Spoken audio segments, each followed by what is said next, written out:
Bernie Kelly, who will be presenting at the third day of the CeMAT 2022 conference tomorrow. How are you? Very well, thank you. That's good. Now, Bernie, you'll be talking about supply chain management, leadership. Supply chain leadership, yeah, the more intentional and proactive part, and sort of starting to get people prepared for these disruptive times is my focus. Okay, so first of all, are they ready? And what are the key points? How can they get themselves ready? Yeah, so definitely I want to open with the fact is I think being in supply chain nowadays, it is a lot like being a coach of a competitive sporting team. It's all about today's game, and then the moment that's done, people are talking about the next season or the next game. So I do want to sort of open with a bit of positive acknowledgement of the amazing work by so many leaders in the sector over the last couple of years, but then start to go, well, what's next? Yep. And that's really what we need to be having that conversation about.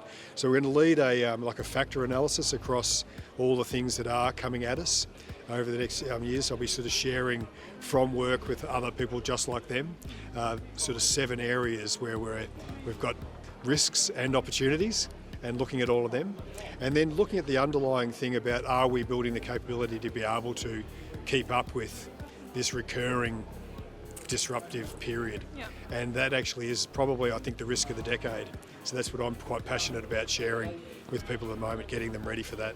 So obviously with COVID, we've had that disruption, but going forward, outside COVID factors, what else can we bear in mind? There's too many things, right? So if you start to look from a social perspective, workforces have changed, and we haven't actually been doing that sort of future workforce resilience. And at the moment you look around, everyone's looking at us as a sector, and everyone can see that the supply chain sector is not on top of our workforce from a strategic point of view. So being more mindful of the social change, the demographic changes, we're going to have to, we've known about it, but we haven't been working on it enough, and that actually, for example, is one.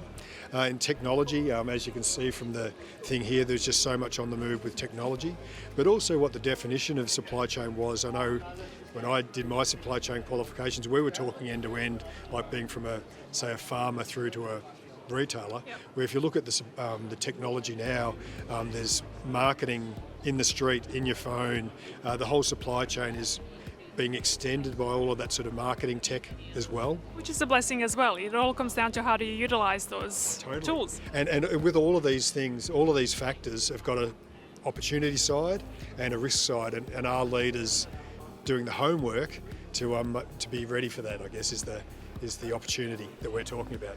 And with that, Bernie, the question is, are they more in the proactive or reactive space when it comes to dealing with demands and changes?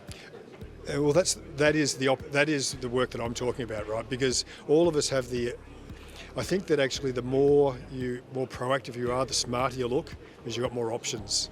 Where if you're actually reacting, you really don't have the options. So there's a real piece of this conversation which is actually taking a breath and going, hey, I know you've been doing some amazing work.